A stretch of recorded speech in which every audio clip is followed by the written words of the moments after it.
Is that crushing fatigue something that's really ruining your life at the moment? If you're a woman over 50, believe me when I say, after 30 years of clinical practice in natural solutions for women's health, fatigue is one of the top 5 reasons why women will consult with me.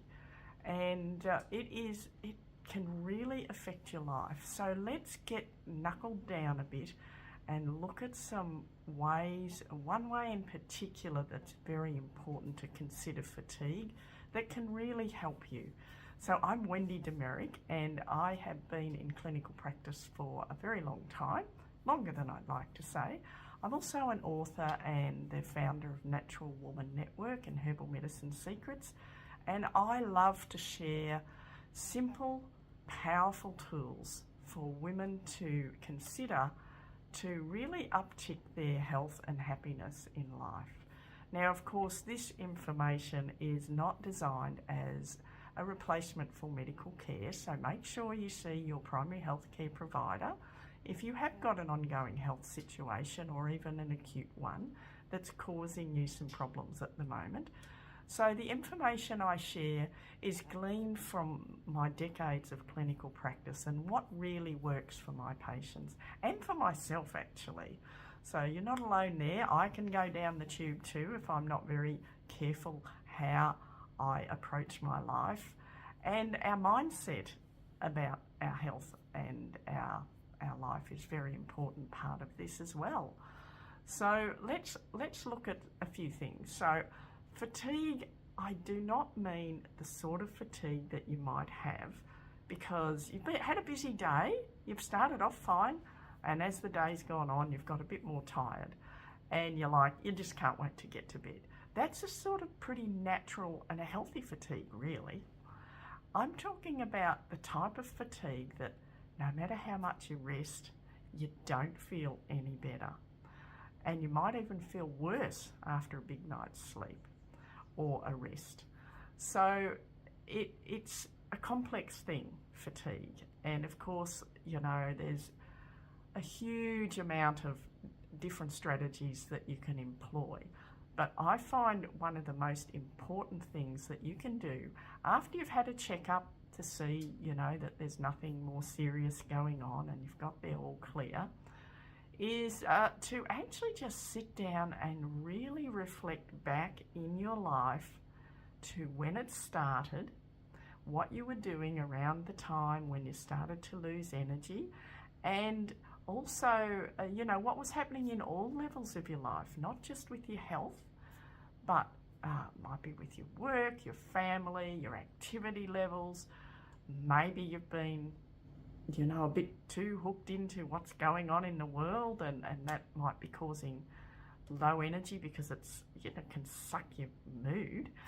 And also it's really important to start to journal and make notes about what else you might be feeling in your body mind at the moment, because I rarely find that fatigue is just the one thing that is affecting people.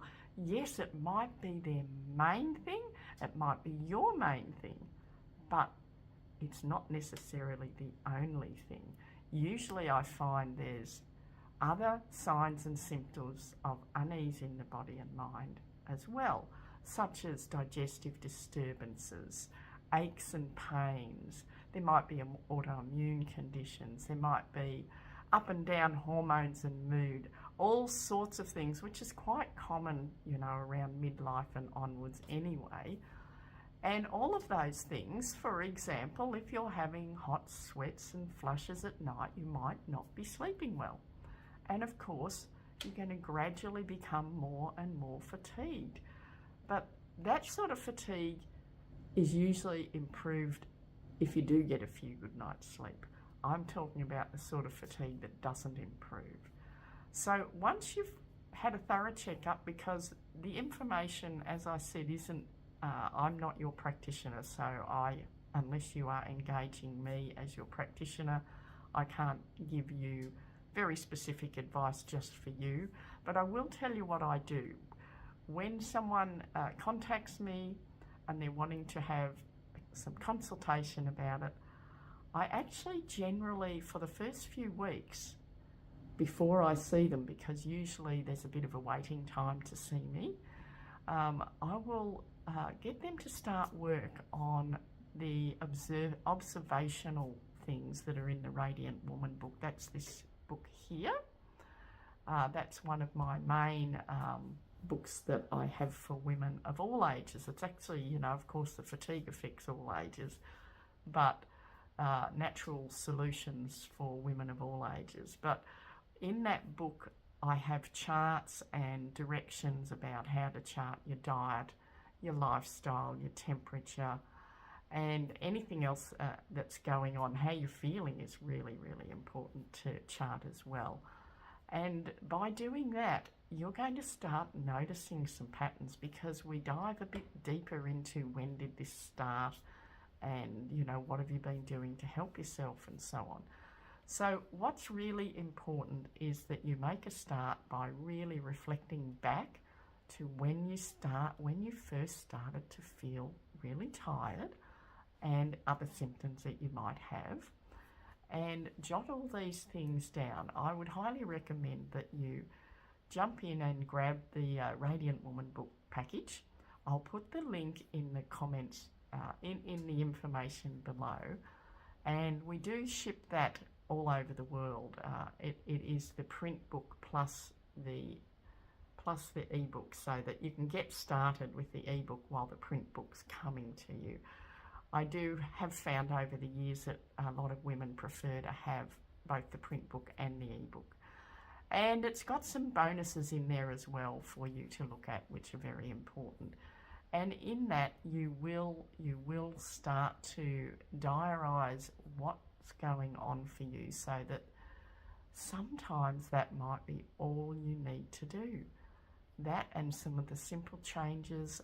For example, I have the anti-inflammatory diet in there that I developed probably close to 20 years ago, way before anti-inflammatory diets became very topical.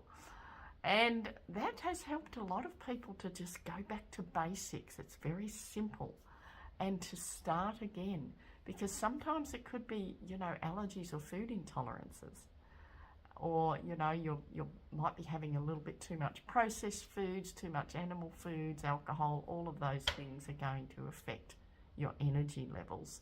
So it's an opportunity to diarise that and, you know, put it in the journal. There's blank journal pages in there. So that's one thing you can do, is to go back to basics. Don't expect a pill to fix things really quickly, because it's one of the most common things people say. I just want a pill to make myself feel better. Well, there are lots of pills and potions that I have at my disposal that do help people, but the best thing is to start to understand where things come from. Play detective. By the time I catch up with people, it might be a couple of weeks later or longer, they will have already, as a result of that information in the Radiant Woman book, started to understand a lot more about what's going on in their body.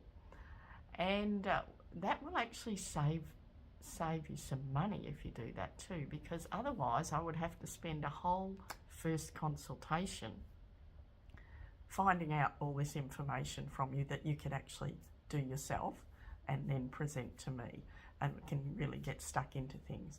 But first of all, yes, observe what's going on for yourself. That is a number one tip. And take a holistic view doing it, like looking at all areas of your life. For example, it's not uncommon for me to be speaking with someone and they'll say, I haven't felt well since, and it might be something that was a shock for them, like they found out their partner was having an affair, or, you know, one of their children were really sick, or they were in a natural disaster, or, you know, they got the sack, or they moved house, or whatever. All of these things all add up, you know. They add up to what our total body load is, you know, and if we go over what our total body, mind, body, spirit load can take, everything can just fall down. So make sure you like this video and subscribe if you find the information really useful to you, because it's going to help us reach more people. And I do love to inspire people to be their own best healer and to put in place simple steps that can help themselves do so. Put your comments down below. It's really great to know what's going on for you. You know, what have you done for yourself that's helped, and all those sorts of things. Okay, bye.